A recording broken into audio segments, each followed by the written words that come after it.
Pengertian kas.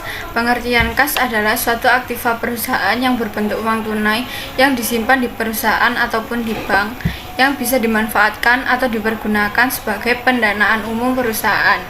Ada juga pengertian kas menurut para ahli. Yang pertama ada Rizal Effendi, yang kedua ada Munawir. Peralatan yang dibutuhkan dalam pengelolaan kas kecil. Yang pertama cek, yang kedua alat tulis, yang ketiga bukti transaksi pembelian, yang keempat bukti pengeluaran dana kas kecil, yang kelima form pengajuan dana kas kecil, yang keenam petty cash voucher, yang ketujuh laporan penggunaan dana kas kecil, yang kedelapan kalkulator, yang kesembilan perforator, yang 10 map snapter, yang ke-11 outner, yang ke-12 komputer, yang ke-13 printer. Yang kedua, yang tidak termasuk kas yaitu perangko, cek mundur pos cek, dan yang ketiga, deposito berjangka.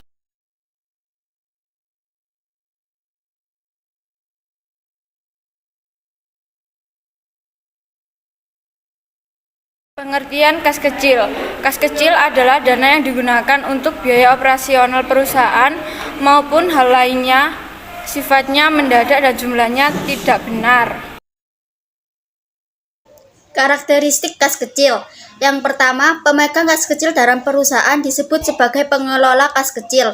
2. Digunakan untuk membiayai transaksi kecil dan rutin setiap waktunya. 3. Jumlahnya telah ditentukan oleh pihak manajemen. Dan yang terakhir, dana kas kecil akan disimpan dalam petty cash box. Fungsi dana kas kecil. 1. Untuk membayar pengeluaran perusahaan dengan nominal kecil.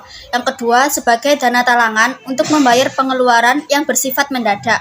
Yang ketiga, sebagai dana langsung untuk jenis pembayaran yang tidak praktis jika menggunakan cek.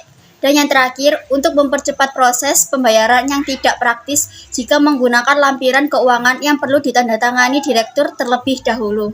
Tujuan dana kas kecil. Yang pertama, menangani masalah perlengkapan atau perbekalan kantor. 2. Meringankan beban staf karyawan dalam memberikan pelayanan.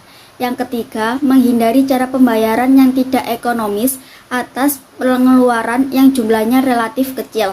Dan yang terakhir, mempercepat aktivitas atasan yang menggunakan dana secara mendadak. Metode kas kecil. Yang pertama, Impress Fund System atau metode tetap. Metode kas kecil ini membuat pembukaan kas kecil dengan jumlah rekening sama atau tetap. Ciri-ciri metode tetap antara lain yaitu jumlah saldo kas kecil tidak berubah.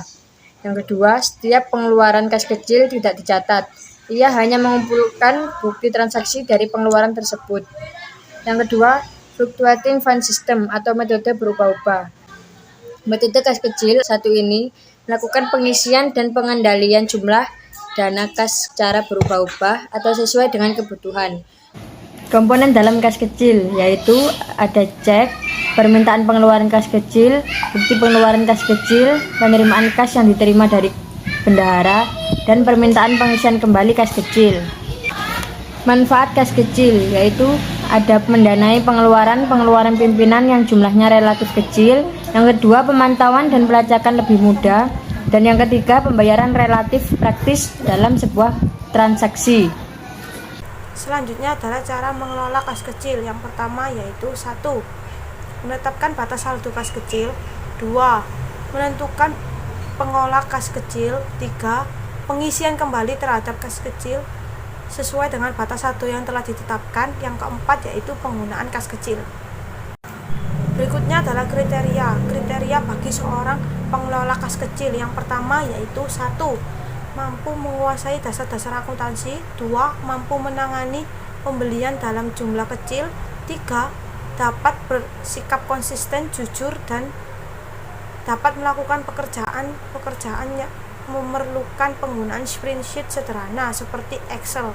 Formulir-formulir yang digunakan. Yang pertama 1. Bukti formulir kas masuk. 2. Bukti formulir kas keluar. Dan 3 adalah formulir bukti pengajuan dana kas kecil. Prosedur pengelolaan dana kas kecil. Yang pertama yaitu pembentukan dana kas kecil. Hal yang paling penting dalam pembentukan dana kas kecil adalah 1. Biasanya jumlah dana kas kecil ditaksir dengan memperhitungkan kebutuhan dan untuk 3 atau 4 minggu. Yang kedua, memberikan estimasi kepada bendahara, kemudian bendahara menarik cek dan memberikannya kepada pemegang kas kecil. Yang ketiga, pemegang kas kecil mencairkan atau menguangkan cek. Dokumen yang tersedia untuk pembentukan dana kas kecil yaitu surat keputusan dari pejabat yang berwenang, bukti kas keluar, dan cek. Prosedur pengelolaan dana kas kecil yang kedua yaitu pembayaran melalui dana kas kecil. Pengelola kas kecil mempunyai kewenangan untuk melakukan pengeluaran kas dengan menggunakan uang yang terdapat dalam kas kecil sepanjang tidak bertentangan dengan kebijakan yang telah ditetapkan. Yang ketiga, pengisian kembali dana kas kecil. Permintaan pengisian kembali dilakukan oleh pemegang kas kecil. Pemegang kas kecil harus menyiapkan daftar pengeluaran atau pemakaian kas kecil yang telah dilakukan dengan dilampiri bukti-bukti pendukung pengeluaran kas kecil. Dengan catatan, apabila uang yang terdapat dalam dana kas kecil mencapai tingkat minimum, maka dana harus diisi kembali.